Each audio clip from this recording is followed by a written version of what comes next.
සිනෙරු සමග නිරා මූවීස් ඉදිරිපත් කිරීමක්. පාලු විසල් බංගලාවක හුදකලා දිවියක් ගෙවන ඔවු ප්‍රකට ප්‍රවීණ කෘතහස්ත සිනමාකරුවෙකු වූ රණබාහු බණ්ඩාරතිලකයි. දස වසරක නිහැඩියාවකට පසු නැවත සිනමාකරණයට පිවිසෙන්නට සිහින දකි. රට කොච්චර බංකොලොත් වුණත් නිර්මාණකාරයෝ වෙච්චි අපි බංකොලොත් වෙලා නෑනේ මල්ලි. දිනක් ඔහු වෙත රංගන වරම් පතාගෙන එන රූමත් ගැටිස්සියකි. ඇය නමින් මිහිරි ඡායා. සාර යවමු සරුංගල් කියලා මේ දවස්වල හරි ෆේමස් කෙලියක් තියෙන්නේ. ඒකේ රෝසිමිස් ටෙක් කරන්නේ මම. පුදුම. සමාව ටීවී එකෙන් දැකලා නැද්ද? ඔස්කා සිනමාව නිසා නිර්වත් වූ ආත්ම ගෞරවය. ඉකිලෙන්න ආසයි වලාකුළු අතරින් බැබලින්න ආසයි ගගනීරු පෙළසින් වර්ක්ෂොප්ස් ඕන නැහැ. ඇක්ටිං මට nothing. one take okay. ඔහු ගෙවපු සල්ලාල ජීවිතය ගැන කෙරෙන සිනමා පාපොච්චාරණය.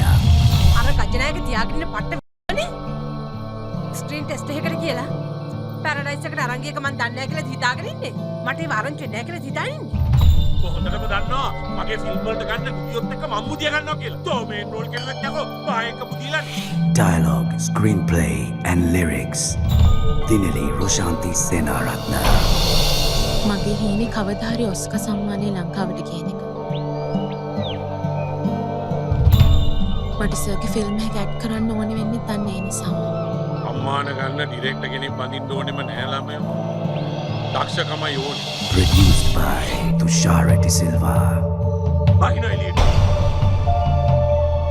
ඔකා උනත් කමන්නේ නැහැ වල් නාකියා. තෝකේ කැරක්ටරුව මම හොඳට දන්නවා.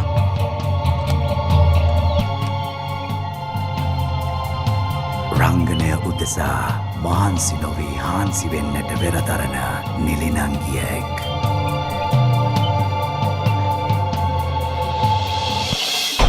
Eranga Senaratne Cinematic Creation. ඔය මේක එකත් බුදිය ගත්තද? මාව නැති කරගෙන දැන් මමගේ උන් හොය හොය බුදිය ගන්න යනවද? ඔයාලට ලැජ්ජ නැද්ද රණි? ආමත් ඔයා මගේ වයිෆ් ගෑණියෙකුගේ තොල්පටටයි විස්කි වීදුරුවටයි සංගීතයටයි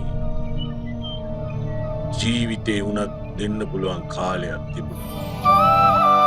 ඔස්කා සිනමාව නිසා නිර්වත් වූ ආත්ම ගෞරවය.